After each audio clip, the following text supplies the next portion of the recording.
मेरे बहुत ही प्रिय और बेहद सम्मानित साथियों, हृदय की असीम गहराइयों से अभिनंदन, बहुत बहुत हार्दिक स्वागत।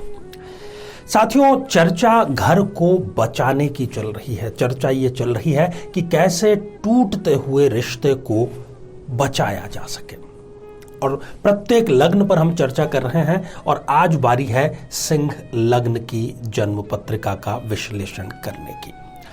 साथियों, आगे हम बढ़ें, विस्तार से इस पर चर्चा करें, साथ ही उपाय पर चर्चा करें। उससे पहले एक बेहद ज़रूरी सूचना कि हम हमारे प्रत्येक एपिसोड के अंत में किसी न किसी जातक के प्रश्न का उत्तर देते हैं, और ये जो प्रश्न है ये हमें प्राप्त होते हैं आप लोगों के ही द्वारा YouTube कमेंट के माध्यम से।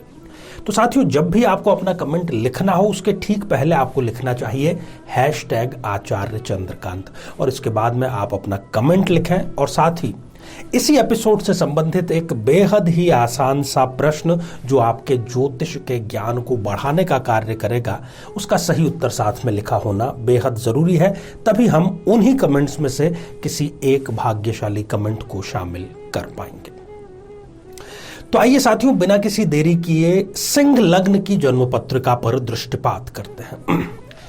5 नंबर का अंक लग्न में आप लिखा हुआ देख ही रहे हैं। लग्न 5 नंबर से प्रारंभ हो रहा है, इसलिए यह जन्म पत्रिका हो गई एक सिंह लग्न की जन्म पत्रिका। अब सिद्धांत क्या है?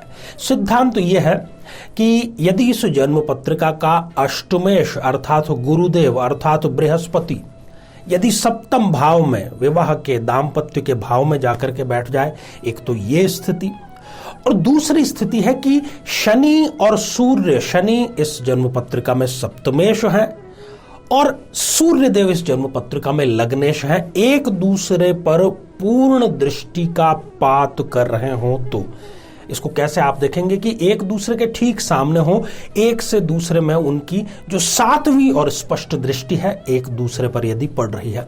अब यदि ये स्थिति है तो होगा क्या एग्जैक्टली?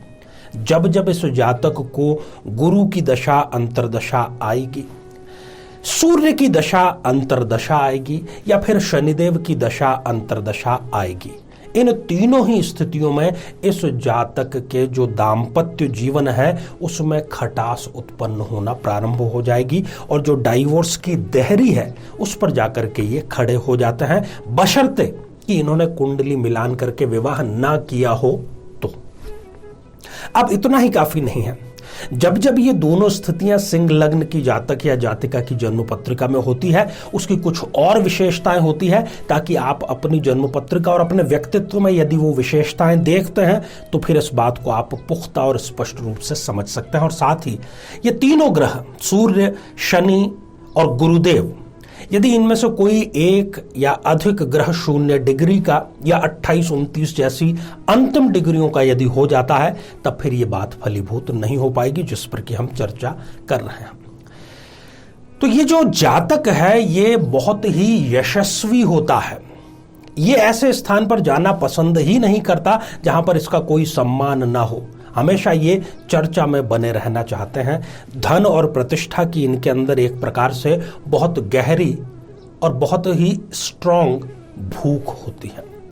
जन्म स्थान से दूर जाकर के ही इनको सफलता मिलती है, और जो इनका जीवन है यदि आप उसकी स्टडी करेंगे या ऑब्जर्वेशन उसका करेंगे, बड़े ही अनुशासित होते हैं। अनुशासन की एक प्रकार से ये कहें कि मिसाल होते हैं, तो किसी भी प्रकार के यहाँ पर अतिशयोक्ति नहीं होगी। और साथ ही ये पुरातन मान्यताओं को भी आगे बढ़ाने का कार्य करते हैं। यदि ये पुरुष हैं तो महिलाओं की इज्जत करते हैं पूरे दिल के साथ में। एक बात और कि ये परिश्रम का ही इनको फल मिलेगा। यदि ये भाग्य के भरोसे बैठ जाए तो इनको मिलना जाना कुछ भी नहीं है। करियर की शुरुआत नौकरी से करेंगे और उसके बाद में ये अपना बिजनेस स्थापित करते हैं, उसमें ये आगे भी बढ़ते हैं। जो इनका जनसंपर्क है, लोगों से मिलना जुलना, उनसे बातचीत करना, उनको नाम से पुकारना, हजारों लोगों के इनको नाम याद रहते हैं। सेल्फ मेड ऐसे हैं कि साइकिल से लेकर के मर्सिडीज तक का जो सफर है वो भी तय करने का मादा इनके अंदर होता है। निरंतर ये अपने ही रिकॉर्ड सफलता के ध्वस्त करते चले जाते हैं। शादी के तुरंत ही बाद, ये क्यों कह रहा हूं, क्योंकि यदि ये स्थितियां हैं, देखिए हर कुंडली का अच्छा और बुरा दोनों ही पक्ष होते हैं। जैसा कि पहले भी बतलाया कि यदि कुंडली मिलान करके विवाह संपन्न नहीं करेंगे तो विवाह के तुरंत ही पश्चात जो खटास है जीवन साथी से, वो खटास होना प्रारंभ हो जाएगी। किसी छोटे से मुद्दे से शुरू होकर के मुद्दा कब विकराल रूप धारण कर लेगा पता ही नहीं चल पाएगा। साथियों, यदि दुर्भाग्यवश इस प्रकार की कोई स्थिति आपके साथ में भी है तो एक उपाय आपको तुरंत प्रारंभ कर देना चाहिए। किसी भी शुक्ल पक्ष के प्रथम सोमवार से आप प्रारंभ कर सकते हैं इसको। महादेव मंदिर आपके निकट होगा ही। अभिषेक के लिए जो लोटा या जो पात्र आप इस्तेमाल करते हैं उसमें थोड़े से काले तिल मिक्स कर दीजिए। काले तिल मिश्रित जल का अभिषेक जब आप महादेव पर करेंगे तो शनिजन्य, गुरुजन्य, सूर्यजन्य, जिन तीनों की हमने चर्चा की, चाहे उनकी आपको दशा चल रही हो, खटास जो है वो मिठास में बदल जाएगी और डाइवोर्स के केस जो है उसको विड्रॉल कर लिया जाएगा। तो साथियों, ढेर सारी आपको शुभकामनाएं। और यदि आपने अपने लग्न से संबंधित एपिसोड नहीं देखा है तो आप आई बटन में जाकर के जो लिंक है वहां जाकर के आप देख सकते हैं।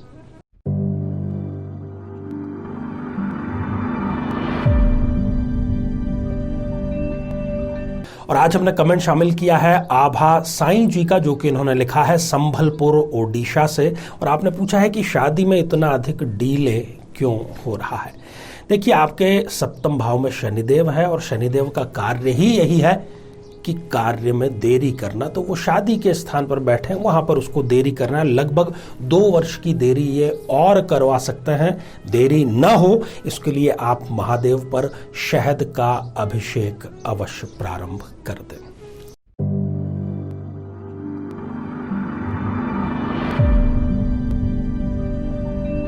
तो साथियों, अब आज का बेहद ही आसान सा प्रश्न। आज सिंह लग्न की चर्चा की गई, अष्टमेश की चर्चा की गई। तो सिंह लग्न में अष्टमेश कौन सा ग्रह होता है?